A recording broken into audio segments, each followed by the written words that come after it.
Hemantji Contractor, the chairman of PFRDA, to join in and speak about all these latest developments. Mr. Contractor, good morning. Thank you so much for joining in today on ET Now. Pleasure having you. Now, clearly, sir, you're exhibiting much conviction in the markets by proposing up to a 50% investment in equities. Start by telling us what's the rationale behind this move. Well, the rationale for this move is that, the PFRDA Act says that all subscribers to the NPS, that is the National Pension System, should be given similar choices, And for the non-government subscribers, investment in equities is permitted up to 50%, whereas in the case of government subscribers, it's restricted to 15%. So we've been talking to the government to give a similar choice to government subscribers as is available to the non-government subscribers, and that really is the genesis of this issue.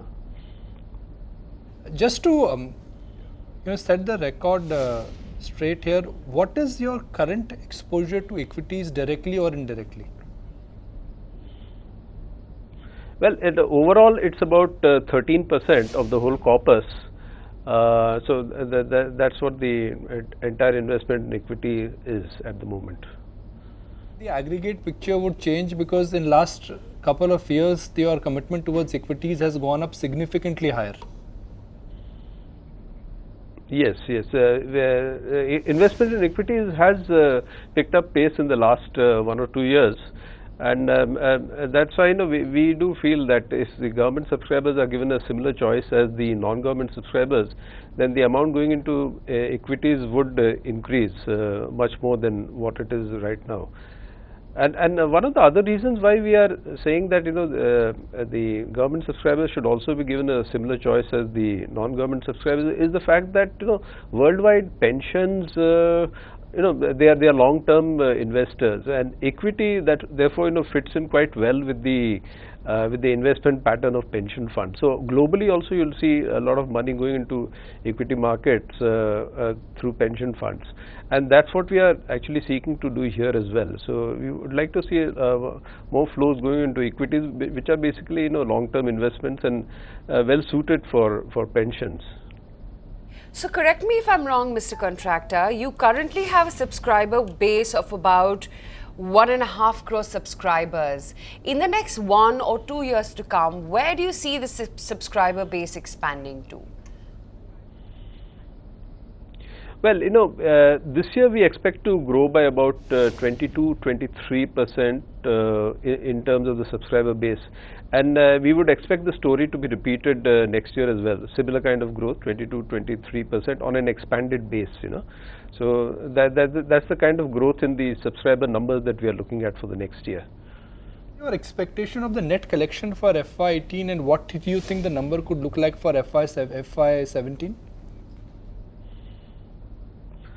In the current year, that is 16-17, we are expecting a growth of 40% in the amount that we are managing, and we expect similar kinds of growth, in next year as well, 17-18, especially since the markets are doing well now, and the amount that we manage has a lot to do with the state of the markets.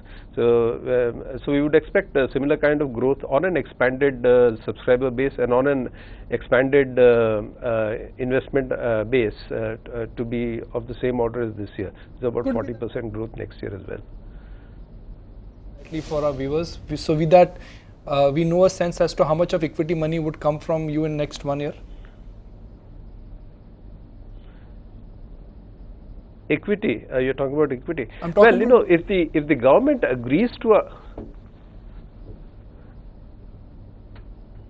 I'm sorry, I couldn't get the. No, I was looking for the number for the total net collection, and then since you've already shared the equity percentage with us, so from the net collection, all we need to do is put 13%, and we'll get the net equity number. Yeah, so we are growing annually at around 25 to 30,000 crores, And next year too, we since the base is expanding and we are expecting a similar kind of growth in percentage terms, the number would probably grow by more than that, about 35,000 crores. So 13% of that is, roughly about 4,000 crores is what one would expect to flow into the equity markets if our proposal to the government is not acceded to. But if our proposal to the government is acceded to, then the flow to the equity market could be stepped up. The more critical point right now, Mr. Contractor, is, we understand that you believe very strongly that the equity exposure should be upped. But what about the government? At what stages are your talks? By when do you think the government would take this up? And when do you see the approvals coming in? Well, we have been in discussion with the government over this issue for quite some time now. And the government has listened to our arguments, and they do seem to be looking at it, quite favorably. So we would expect, a positive kind of response from them very shortly. So because we've had some meetings with them, and we do get the impression that they are looking at it favorably. So we would expect some sort of a positive response very shortly. Say shortly, could we look at a decision coming in the next 2 to 3 months, or do you think it'll be more like a 1 year kind of wait? Well, I would expect a decision to be coming in the next 1 or 2 months. Yeah. Now, I want to also understand your preference for instruments. So the 13% which you are investing in equities, are you going to direct equities? Are you going by ETF? What is the preferred route of investment? Well, till recently we were investing only through the mutual fund route, but a couple of years ago we permitted investment in individual stocks. So now there's an equal mix of amounts going into mutual funds, equity mutual funds, and the amount going into individual stocks. In fact, the pace of growth of the individual stock investment has increased over the last 1 year. So we would expect a similar kind of structure to be present next year as well. Given that interest rate cycle is nearing an end in India, fixed deposits are not giving any return, is there a problem with that remaining non-equity corpus yields, or to get high yields now without taking any risk is going to be tough and impossible? Yeah, in fact, that only bolsters the argument about a little more investment in equity markets, because if we see, at the end of the day, our pension schemes are defined contribution schemes, which means that the pension that a subscriber gets depends on the kind of returns that the corpus earns. So, we have to be on the lookout for improving the return so that our subscribers get a decent pension when they retire. And as you rightly say, the debt markets are probably, reached a low, and therefore we have to look at other instruments to see that the returns that the funds generate are adequate for giving them a proper pension amount. So we have to be constantly on the lookout for new instruments, and that's what we've been doing so far. Find us on Facebook at facebook.com/ETNow, and don't forget to click the like button. You can also follow us on Twitter at ETNowLive. To stay updated with all our programming, hit the subscribe button on our YouTube channel by logging on to youtube.com/user/ETNow.